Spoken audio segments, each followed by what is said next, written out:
Today, the Cure Chronicles is delighted to welcome Emma Cole onto the show. Emma is an HIV activist from the UK who has been living with HIV for 31 years. She's a TEDx speaker and conducts positive voice talks where she speaks at schools and businesses, spreading awareness about HIV, its treatment, and her journey since being diagnosed back in 1991. Emma visits over 100 schools every year and has spoken to an estimated 350,000 young people across the UK and Europe. She volunteered at Positive Youth, where she shared her story as a woman living with HIV to correct misconceptions about HIV. Emma is dedicated to using her personal experience and knowledge to help challenge stigma around HIV and to improve HIV awareness. I'm delighted to be here with you today, Emma. Thank you so much for joining me on the Cure Chronicles. It's a pleasure, Jeff. Thank you for inviting me. Pleasure's all ours. You have a remarkable background, of course, 30 plus years of advocacy after finding out at a time when there wasn't even an effective treatment available for HIV, that you'd been diagnosed with HIV. And I would love to just, if you don't mind me diving into a little bit of the details about when you found out and what inspired you to just go public in the way that you did and to help other people, sort of recognize the realities of HIV and to act intelligently within that environment. And also, it just seems like there's been so many changes. When you think about 31 years, what it means to be diagnosed with HIV, it's gone from, a death sentence to, a treatable disease. And most of the people I talk to, say, okay, you can live a full life with it. But I'm just amazed, okay, so here you are 31 years later, looking great, by the way. Thank you very much. Yeah, and doing amazing stuff that we'll get into. But can we go back to those first days and tell me about Yeah, sure. I mean, obviously, I was never considered a person at risk of HIV, so I thought. I grew up in the 1980s as a teenager, seeing reports of this new disease, AIDS. But it seemed then to very much affect gay and bisexual men, injecting drug users, people with haemophilia. So, I was no, not going to affect me. And although I'd picked up the safer sex message while at university, I never really thought this is going to have an impact on my life. In fact, the only thing I thought I'd do was probably volunteer to help people with HIV, bizarrely. And I'd met someone at a concert, just a random sort of eyes cross the room sort of meeting, and we started dating. And when we started to have a sexual relationship, my biggest concern was pregnancy. So I'd asked Ian, look, I'm not on the pill, so will you use condoms? And he just readily agreed. And I thought, oh, what a relief. Then on one occasion, a condom failed. So I thought, bit of an inconvenience, but I know about the morning after pill, no big deal. And it was only at that point he disclosed he was HIV positive. And of course, my first thought was, you can't be, you look normal, which is quite horrific to think I thought that way. But my only image of someone with HIV at the time had been very sick patients in hospital. And I was in bed with, quite frankly, drop dead gorgeous guys. So, the head didn't quite compute. And it was only when I spoke to an AIDS helpline that they said, well, you do realize that that's potentially put you at risk of infection. And I was absolutely clueless. I had no idea. And so I was told I'd have to wait 3 months before I could test. And I went for the test and they told me it was positive. And I just still, even now, can't quite believe how unlucky I was to get infected from that one incident. And people often say, well, how can you be sure? And I said, actually, before I met Ian, I was a regular blood donor here in the UK. And of course, they test after 1985, they always test for HIV. So it was actually probably, I think, a week before I'd met him that I'd done my last blood donation. So I could be absolutely certain I hadn't contracted it any other way before then. And so, so I got my diagnosis on September the 11th, 1991. And I was newly graduated, 22 years old, about to start my life. And suddenly it felt like it was gone in, 3 letters. Yeah. But remarkably, it wasn't gone. I mean, in fact, you were inspired to be open about your situation and start to advocate. How long did it take you to kind of come around to that thinking? Within a matter of months, because obviously I suddenly thought, well, hang on, it can happen to anyone. If it's happened to me, it can happen to anyone. And the sort of messages weren't reaching people like me that we could be at risk of HIV. And so I saw a potential to say, hey, hang on a minute, it's not just these particular risk groups, it's anyone who's sexually active potentially. And I got straight involved with a charity called Body Positive in London, and they actually had a youth group, Positive Youth. And often schools would contact the group saying, have you got any young person who will speak about HIV? Now, here in the UK at the time, we were just coming out of the previous legislation called Section 28 that stopped the promotion of homosexuality in schools. So I was always seen as the sort of safe option to send in rather than a young gay man with HIV.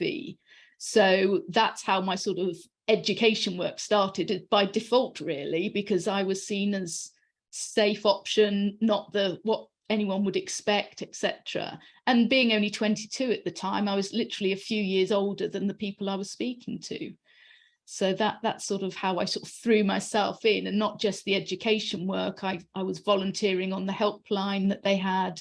I was running a women's group. I threw myself into the HIV world because I figured this is now going to be my life. And quite frankly, had I not had that original support from the gay men who'd gone before me, I probably wouldn't have survived. So, I owe an awful lot to the sort of history of the epidemic in the UK and the people who went before me. Yeah, no, I think that's it's nice of you to do a shout out like that, because I think the gay community frequently is like the canary in the coal mine. We're seeing the same thing with monkeypox, something that anybody can get. But they are actually dealing with this early on, and if we can throw away our prejudices, we can learn a lot. We can help them, and we can help ourselves. We're all in the virus game together. So yeah. Good message to have on the Cure Chronicles. But tell me a little bit about, I do find it fascinating that they were reaching out for educational sort of options for students at that time, and I do understand why they targeted you. Well, I suppose at the time, we'd had the death of Freddie Mercury, Princess Diana shaking hands with an AIDS patient in the late sort of, it was 5 years before my holding diagnosis. AIDS babies, and so there, I think Freddie Mercury died a couple of months after my diagnosis, so there was a lot of sort of attention again on AIDS at that time. So I suppose it just followed from that schools were then probably getting asked by students, well, why we want to learn more about this. And I say there wasn't that many people in the 1991 speaking publicly, and I'd say I think I was just considered the person who people would relate more to, because if they'd sent a young gay man in, a lot of students would have gone, I'm not gay, so it's not my problem. Whereas a lot of them could see me and go, oh my God, she could be my sister or my mum or whatever. And even the gay people could relate to you, right? Yeah, because they were more. Yeah, I understand the effectiveness of having somebody, a spokesman person like you, but I'm kind of surprised because I see a lot of people burying their head even today in the sand over, HIV existence, right?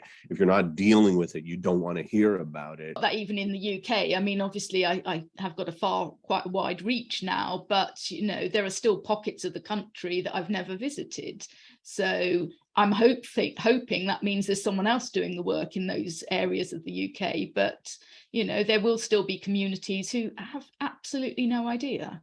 And I think the problem is a lot of people, if you're working in HIV and you're in the community of people with HIV, it becomes quite insular, and you don't sort of if the ripples out don't really get that far.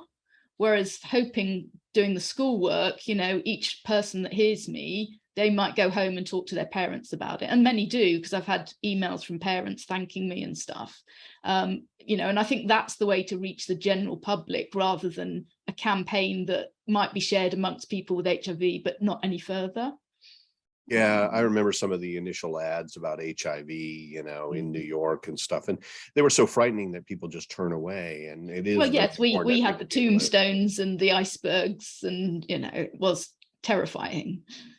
Yeah. So what was your initial message like in, you know, again, back then it was really different than it is today. I think you know, I could imagine what you'd say to them today, but back then, you know, what was the message that you were carrying? What were you trying to educate these folks on?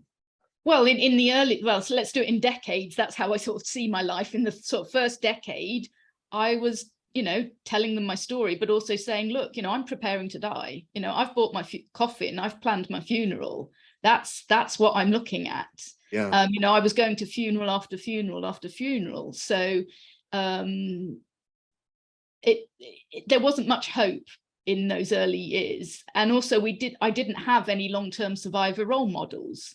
So there was no one I could sort of attach to and go, oh, look, they've lived 20, 30 years. That's a goal I can aim for. So in a sense, I had to be my own role model. And, you know, it was still very much then about educating about the myths and misconceptions that, you know, you can't get it from shaking hands, all of that sort of stuff, which I still have to say today to some students. You know, they're concerned about the very basics. People don't understand still. So, was valuable then and still valuable now, yeah, right? absolutely. I mean, it's so isolating to have HIV, and back then it was probably even more so, right? You know, like a lot of people decide not to be open about their status because they're afraid of how people will react to it. And then you go back then, and the fear factor was just ratcheted up tenfold. It was a deadly disease, and nobody understood that you can't get it from kissing, shaking hands, you know, any of that stuff. As a matter of fact, it was highly unusual from one exposure that people would get HIV. Yeah, right. Yeah. I mean, in hindsight, I now know that Ian was probably very infectious at the time. Obviously, we didn't have viral load testing then. He wasn't on any medication. He died within 18 months of my diagnosis. So I think probably he had been positive for many years before I knew him.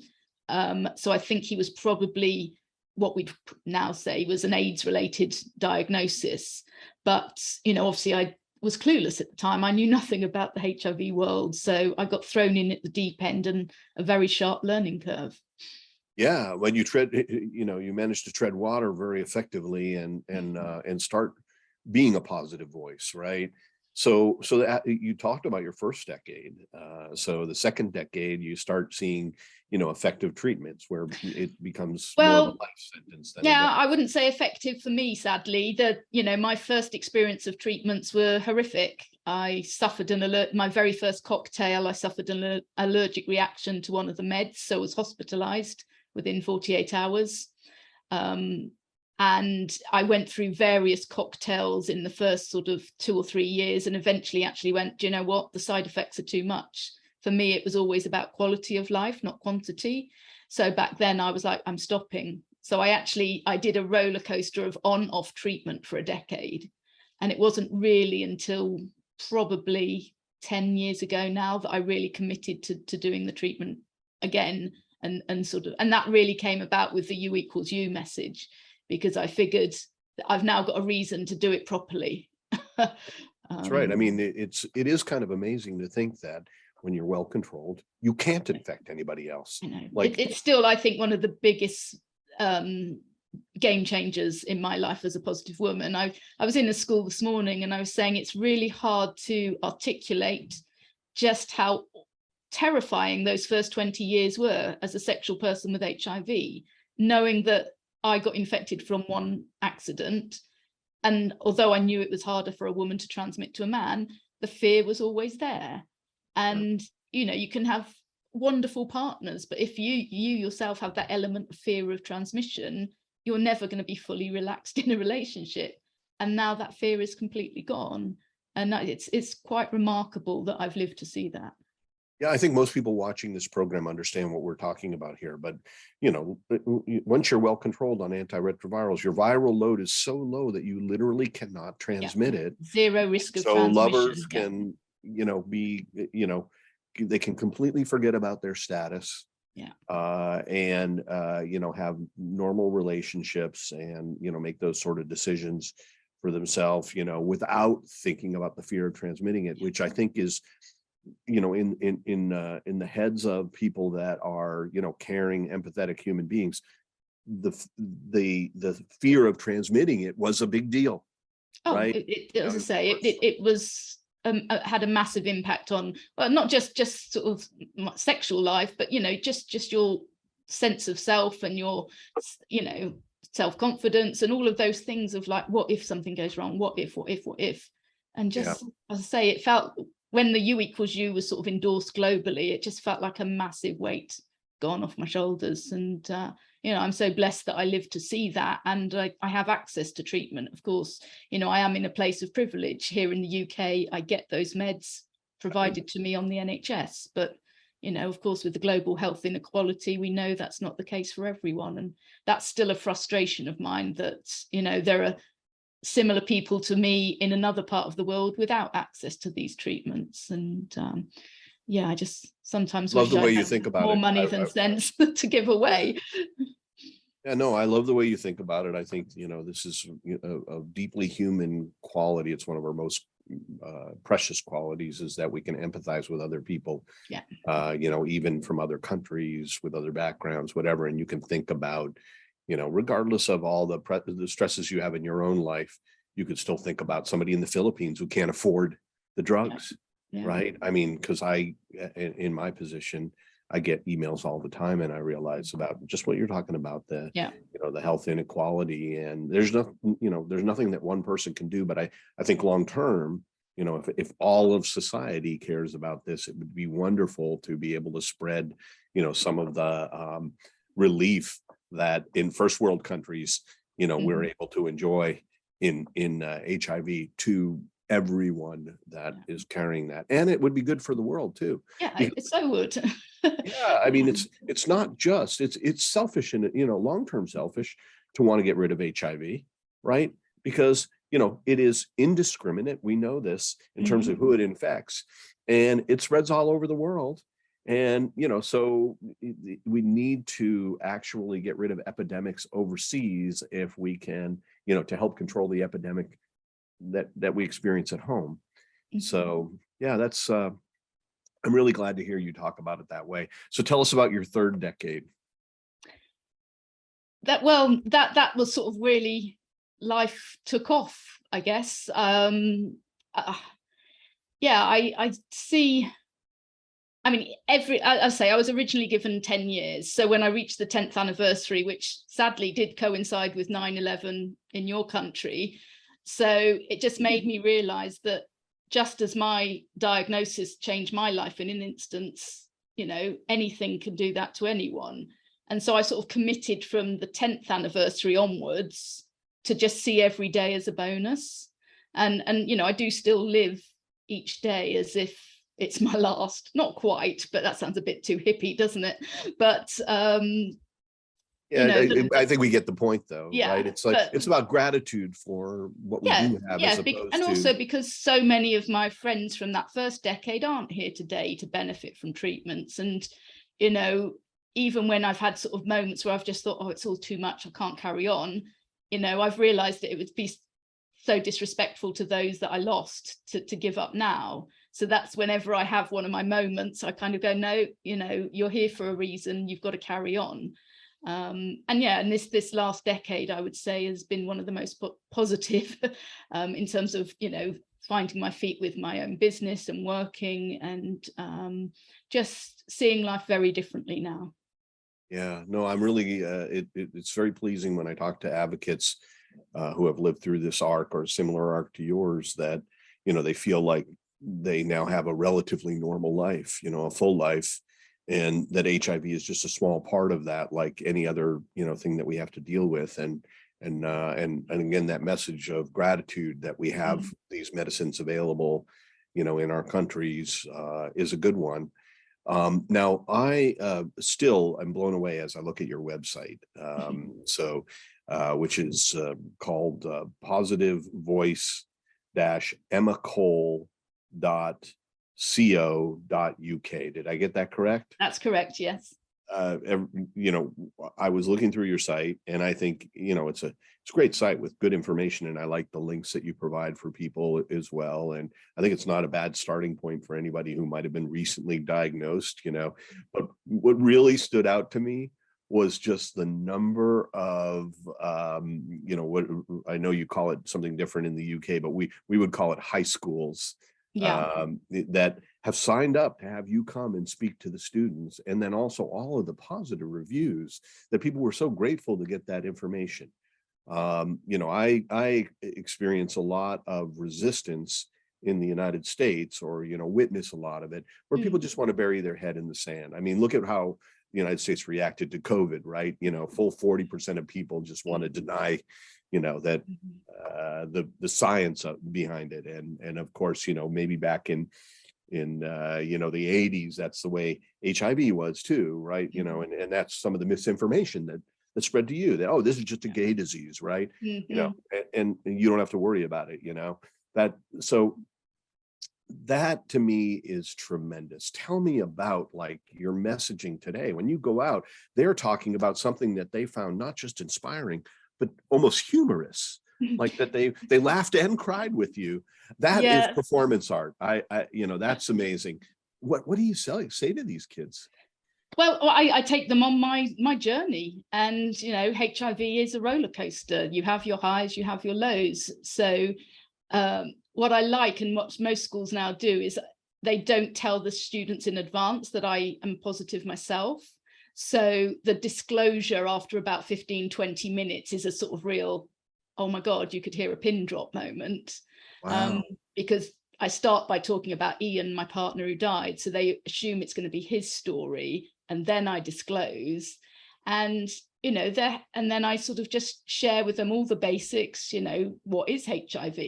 So, and I just share. And there have been some really difficult moments. I share about my family's reaction. I share obviously about Ian dying, but then I share about, I got to kiss Bruce Springsteen live on stage. So, there's good bits that came out of this, not just the dark side. Okay, you can't just say that and just jump right over that. Okay, so how did you come to kiss Bruce Springsteen on stage? Well, this is a sort of tale of hope and prayer, really. In 1999, was when I was first hospitalized with HIV-related illness. And Bruce had announced a tour in New York the next year and was playing Madison Square Garden on my birthday. So I literally had a friend say, "You're not going to die. I'm going to get tickets and we're going to go to New York." Well, of course, at the time in 2000, the US had a ban on people with HIV actually visiting. So I did not know that. Did you not know? Yes. I didn't know that. Yeah. Yeah, I think it was Reagan brought it in, and unless you applied for a special visa, you couldn't visit America. 2000, it still in 2000, it was like that. It was still in place. It was President Obama, when he first got elected, overturned it. Okay. I don't know what year that was. Maybe I can't believe that I did not know that. That is remarkable. Okay. So I technically broke the law, but don't grass me up.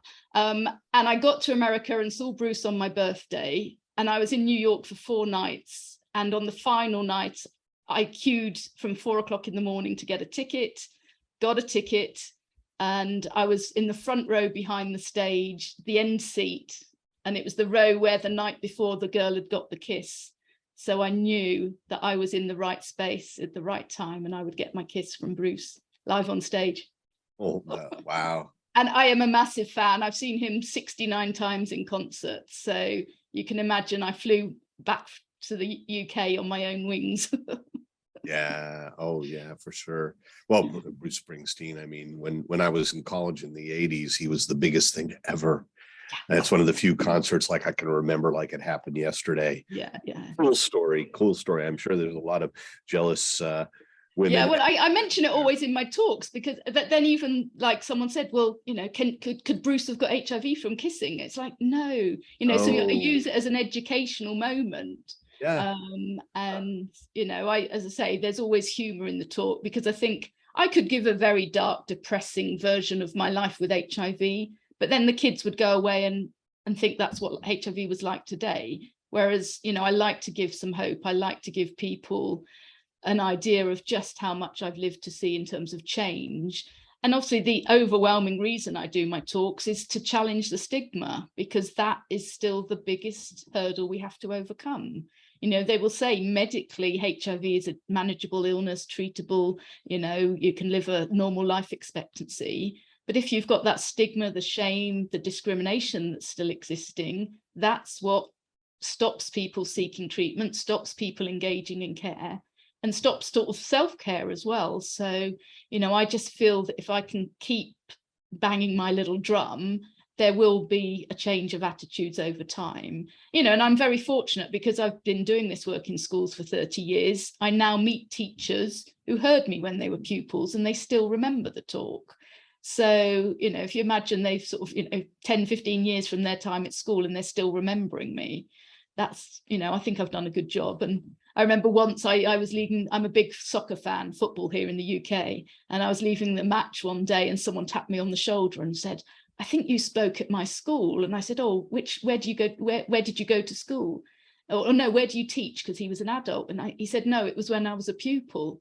And he still remembered and recognized me all these years. That's a nice feeling. Yeah, it it really really is. Yeah. Yeah, no, making a difference is a very fulfilling thing. I think that's one of the things that drives our mission around AGT, is that we're so hopeful to make a difference in other people's lives. And you've made an impression on thousands and thousands of people, you know, just by, you know, one auditorium at a time. What a wonderful. Absolutely. And, you know, and I worked out in lockdown the number of schools I visited and, you know, the average pupil per audience. And it's about 350,000 young people now have heard me speak. So, you know, that's a lot of people to get the correct information, that, you know, to challenge the myths and the stereotypes, and, you know, and hopefully, and it does make a difference. I remember actually meeting a positive woman who realized I was the woman who'd spoken at her son's school. And she said, as a result of my talk, she was able to disclose to her children that she herself was positive. And she'd never done that until he'd been educated by me. So it's amazing to think I can have that sort of impact. And knowledge is power, you know. Absolutely. It really, yeah. To, you know, face your fears and learn about you know, the details of these things, but you can find a way through the maze where you can have a normal life, you know, when you are dealing with the reality, instead of just being stymied at, you know, the door, because people are so fearful of learning the information that really isn't that bad when you finally hear it, right? You know, that's, of course, you know, it's really great if a lot of what your messaging does is it convinces people, you know, to be careful and aware and avoid getting diagnosed. But then also, if they meet that situation and they hop over the line to, you know, HIV diagnosed, right? To understand that that's not the end of the world. And the fact that it's not the end of the world makes it much easier to face the reality of it and be careful. Yeah. Right? And the reality is today, you're not going to be given an 8 to 10 year life expectancy like I was given. So, you know, it's, you know, yes, it's still going to have its challenges, a diagnosis, of course, but, you know, the truth is it's not a death sentence if you have access to those meds. And, you know, that's, and people, you know, can have children. When I was diagnosed, we were told not to get pregnant, not to have children. So much has changed. You know, if I'd truly believed I was going to survive this long, I would have started paying into a pension when I was diagnosed. And, you know, I never expected to be alive to potentially need a pension. So, you know, financially, I'm like, damn it, I wish I could have seen the future. And I would have started saving a bit. Another reason to warn those kids, right? Yeah. You know, don't not put away for your future because of HIV. You still have a future. Yeah. Well, so okay, you've really managed to incorporate your HIV diagnosis into your life in a very positive way, in terms of, you know, all this giving back, but also in terms of having a normal life. But, you know, given even that you're in this good situation, what would a cure mean, do you think, in this? If it was possible to cure HIV, would that change your life? Would that change, would that be important at this point? Well, you have to remember, I'm from the generation who were told AZT was the cure. So I, and I have been through so many cures in my life as a positive woman that it's hard to get optimistic and hopeful, because I've heard it all before. But obviously things are very different today. The work you're doing looks very encouraging. I suppose my only anxiety of a cure is that, will people believe it? Because you still have people doubting whether U equals U is true. So if you say to someone, I've taken this medicine, I'm now cured, will they really believe it? Because I think some people, their sort of attitudes are so hardened that they probably wouldn't accept. They'd probably want to see, I don't know. I don't know what they'd want to see. How you would sort of articulate it to the masses and it be accepted. When we still haven't got things like U equals U, knowledge about that, everywhere. I have actually was contacted by a guy in Uganda on Twitter, and he said, look, in my area, people don't even believe HIV exists. So I think a cure would be amazing, a wonderful, and yes, but whether will I live to see it, I still don't know. I think, having skepticism after watching the history of HIV is completely natural. I mean, we've been 4 decades since the discovery, and it has been a roller coaster, as you explained, and 700, something like 700 vaccine trials without a vaccine being created. So I totally understand the skepticism.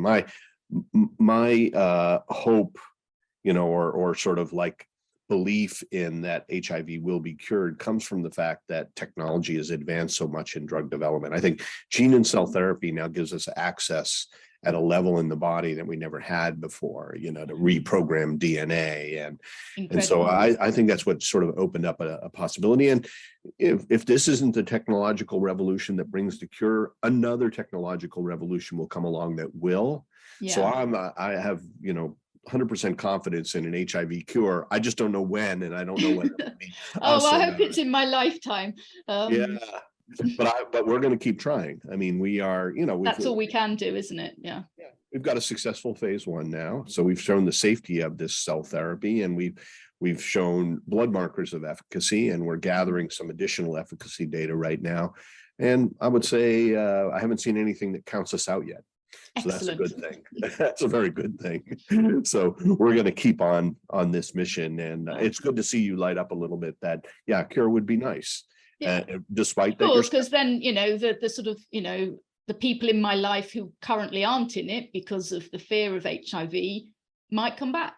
If there was a cure, if I could say, look, I'm not HIV positive anymore, so you can accept me back into your life, because there are people that have excluded me because of my status.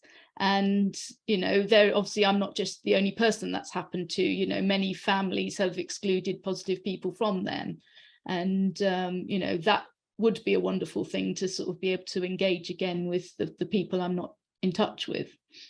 Well, to all those people you're not in touch with now, let me remind them that Bruce Springsteen is just fine. Okay, so they do not have to worry about you. I know. Yes, You're just like anybody else in their life. They should welcome you right back in. Your sparkling personality, your positive attitude, and also all this knowledge that you have. Yes, exactly. Yeah, I'm a wealth of Well, terrific discussion.